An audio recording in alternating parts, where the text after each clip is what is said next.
they're just wasting time messing about and trying to trick the people like they did a few years ago. There's nothing at all. It's a big fight. It's 8 weeks away, and there's nothing. There's no communication, nothing. So, it just doesn't seem real. Just like, they try to put me in the same position they did a few years ago, saying, "No, we should make a Joshua fight." These big fights take time. There's lots of things that goes on. There's lots of small prints and this team want that team want this. There's a lot of things that goes on. It takes a long time to make these big fights. I fought in November. He fought in wherever he fought in. This fight should have been made about a month after that. Delays. Are you surprised by the lack of progress? No, I'm not surprised, to be honest, by the lack of progress at all. Like, I don't think that they're serious about the fight. They're worrying about the fight, and I don't blame him. If he's gonna get 50 million to fight Wilder in Saudi in December, it just baffles me. Why would they take a chance of fighting me? It doesn't make sense, So I'm not surprised, to be honest.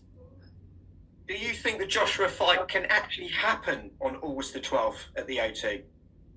This is the shit with boxing, man. Strange things is happening. I mean, obviously, I just gotta train and try and stay focused and try and stay ready in case it happens, because I've been up fighting Joshua since the day I lost him in 2015. So, but let's see what happens.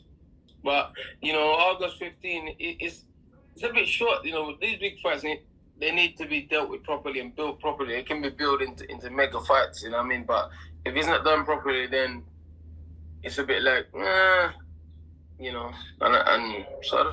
Those are the words of Dillian Whyte, and he states there has been no communication since then, no nothing. He doesn't believe it's going to happen. Big fights like that take time, so that's why he's skeptical. And also, why would he want to fight a guy like Dillian Whyte when he has a guaranteed fight with Deontay Wilder in December? Well, let me counterpunch. First of all, there is no guaranteed fight in December. We just found that out hours ago, okay? And another thing is, Dillian Whyte stating, well, this is a pretty big fight. Well, it's not that big. It's not bigger than you think it is. It might have been bigger years ago, the rematch, but it's not now. Okay, because since both of you guys lost a couple times since then, that fight is not bigger than what you think it really is. Now, I do agree with Dillian Whyte. If he has a fight with someone else, why would he take that fight? But I don't think that fight's determined. So I think they can take their time with that fight and kind of mess around with those dates a bit, because there are a lot of date slots that are already filled. So it might not even be in August. It might be in September. Okay, if that's the case, if that's the route they want to make. Because Eddie Hearn, I think, would feel more comfortable because he has a working relationship with both Dillian Whyte and Anthony Joshua. That's just how it is. But him saying, well, I'm staying in shape and, I'm getting ready or whatever, so I don't have to get ready, so I'm staying ready, which is great, because unlike last time, Dillian Whyte, do you guys remember in 2018/19, I think early 19, Dillian Whyte went over after he knocked out Derek Chisora in their grudge match in 18. Dillian Whyte went over to the States and got fat. Remember that? He got fat, people. And when he got fat, the whole thing was, well, hey, man, I need more time to train. Because remember, I think it was the April 28th date in 2019 was that second date that Joshua booked for supposedly Wilder. And then Wilder was a no-show or whatever, and that didn't happen. But then, yet Dillian Whyte was that second guy. Then it was Luis Ortiz. Then it was Adam Kalnacki. Then it was Andy Ruiz. Then Michael Hunter. Then, it was a lot of people that they were trying to look for. Well, it was Jarrell Miller first, right? Well, after Jarrell Miller, because they decided to scrap that date and go over to the U.S.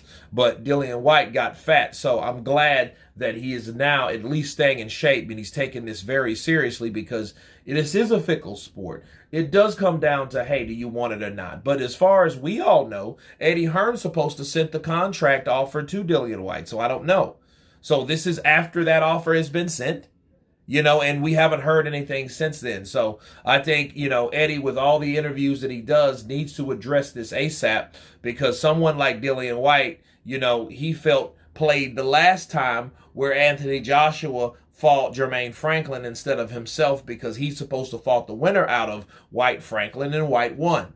but he ended up fighting Franklin. So this is a, you know, a two-time whammy, and it's double frustrating, I can imagine, for Dillian, the body snatcher, Whyte. But anyway, you guys tell me what you think of Dillian Whyte stating that there has been no communication between him and Team Joshua, and he doubts the fight's happening. Of course, please subscribe, and you guys been Counterpunch. Peace!